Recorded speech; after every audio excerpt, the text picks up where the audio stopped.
लेकिन 2 बार से लगातार जो सावनिया मेला नहीं लगा है, इसके कारण लोग रो रहे हैं और छोटे छोटे जो व्यापारी हैं वो कर्ज में लगभग डूब चुके हैं। महाजन चढ़े हुए हैं, बैंक से जो लोन लिए हुए हैं वे चढ़े हुए हैं। क्या करना चाहेंगे सर, क्योंकि आप सरकार में सहयोगी भी हैं, भागीदारी भी निभा रहे हैं। इस बार सावन मेला नहीं लगा, ये लगातार 2 टर्म है। 20 में भी सावन मेला कोरोना के कारण टल चुका था और इस बार भी सावन मेला नहीं लगा है। देखिए, पूरे देश में जो स्थिति है, तो कोरोना काल में जो पूरा इकोनॉमी पूरा गड़बड़ हो ही गया है, मगर देवघर जो इस सावनी मेला जो है, हम लोग साल भर में 1 महीना हम लोग इंतज़ार करते थे इस मेले को। सारे जितने भी तीर्थ पुरोहित हो, आपके दुकानदार वर्ग हैं, होटल वाले व्यवसाय हैं, रेस्टोरेंट वाले हैं, चूड़ी सिंदूर वाले हैं, पेड़ा वाले हैं, इस सारे वर्ग जितने भी हैं, चाहे बस वाले हो, ये एक उम्मीद था कि जो सावन भादव 2 महीना मेला लगेगा, इसमें हम लोग साल भर में जो क्षतिपूर्ति या जो भी महाजन, इससे हम लोग क्लियर करते थे। साल भर में जो 2 महीना क्षतिपूर्ति हम लोग मेकअप करते थे। ये पिछले 2 साल से कोरोना काल में जो नहीं लगा, काफ़ी संकट का सामना ये देवघर ज़िला कर रहा है और हम समझते हैं कि ये मेला नहीं लगने से ये 2021 में 5 साल बैक चल गया देवघर ज़िला।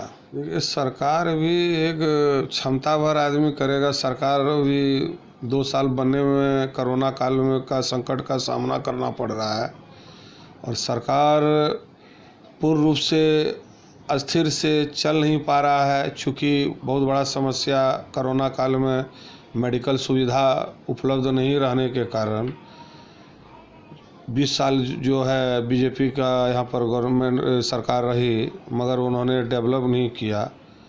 तो अभी जो है अब स्थिति है, अब धीरे धीरे काम कर रहा है और अभी माननीय हेमंत सोरेन जी ने, हमारे मुख्यमंत्री जो उनके, हम लोग महागठबंधन में हैं हम, तो उन्होंने घोषणा किया है जो विशेष पैकेज हम देवघर के लिए हम करेंगे।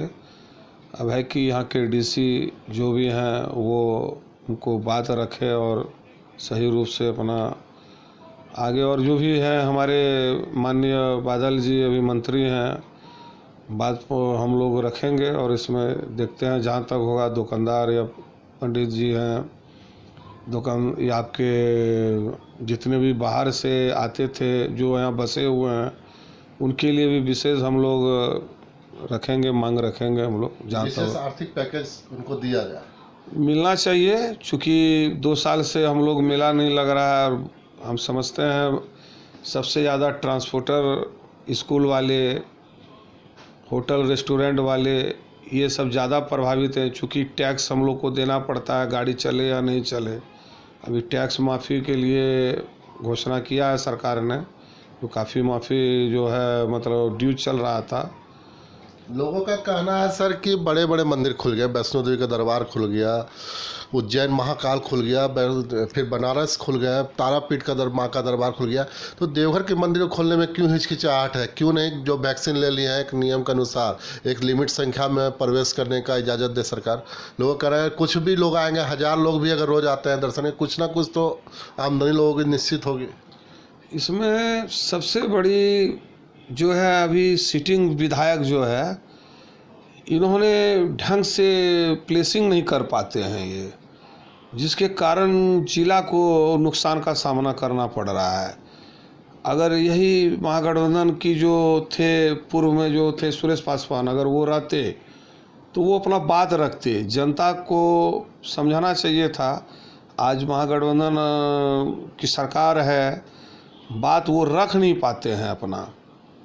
कारण है विधायक जो है महागठबंधन में नहीं है, और है भी ऐसा नहीं है कि जो विपक्ष को नहीं सुना जाता है, वो बात नहीं रख पाते हैं।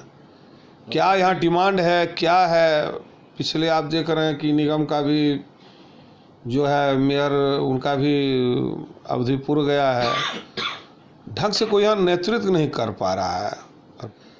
तो माननीय हमारे रामेश्वर उरांव जी से हम लोग ने बात किया था, बोला डॉक्टर अलाउ नहीं कर रहे हैं, स्वास्थ्य मंत्री अलाउ नहीं कर रहे हैं, डॉक्टर से बात करते हैं तो वो बोलता है तीसरा लहर। तो ये सब बड़े चुनौतियाँ और विपक्ष फिर इसको उछालेंगे, तो ये सब देखिए, कहते हैं कि भगवान के बिना भक्त अधूरा है, भक्त के बिना भगवान अधूरा है। कांवरिया फिर भी चल के आ रहे हैं, बिहार से जल लेके आ रहे हैं, कोई नेपाल से आ रहे हैं, लेकिन बॉर्डर पे जैसे ही पुलिसकर्मी जो 1000 एक्स्ट्रा पुलिसकर्मी यहाँ पे सरकार के द्वारा नियुक्ति किया गया है या जिला प्रशासन के द्वारा, जैसे ही कांवरिया बस देखते हैं कि कांवरिया गिरवा बस है, उन्हें वहाँ से वापस कर जाता है। बॉर्डर पे कई कांवरिया घिघियाते कि हमको जाने जे मुंडन कराना है, हम गेट पे जल ढाल के, लेकिन कांवरियों को एकदम प्रवेश नहीं किया था और ऐसे सील कर दिया गया है कि जैसे किसी बड़े अपराधियों का प्रवेश होने वाला। देखिए, जब आप केंद्र का ही ये निर्देश है और सुप्रीम कोर्ट का भी एक आदेश है, तो कहीं कहीं सरकार को ये चुनौती है। हमने इस बात को माननीय स्वास्थ्य मंत्री को रखा, उन्होंने बोला जो लाखों लाख आदमी आते हैं, अगर कुछ हो जाएगा तो ये रिस्क कौन लेगा। और यही जो अभी माननीय सांसद जो अभी बोल रहे हैं, जो मैं सुप्रीम कोर्ट गया हूँ, वो तुरंत जो है ना वो सील फेर देंगे और वो बोलेंगे कि सरकार व्यवस्था सही नहीं किया।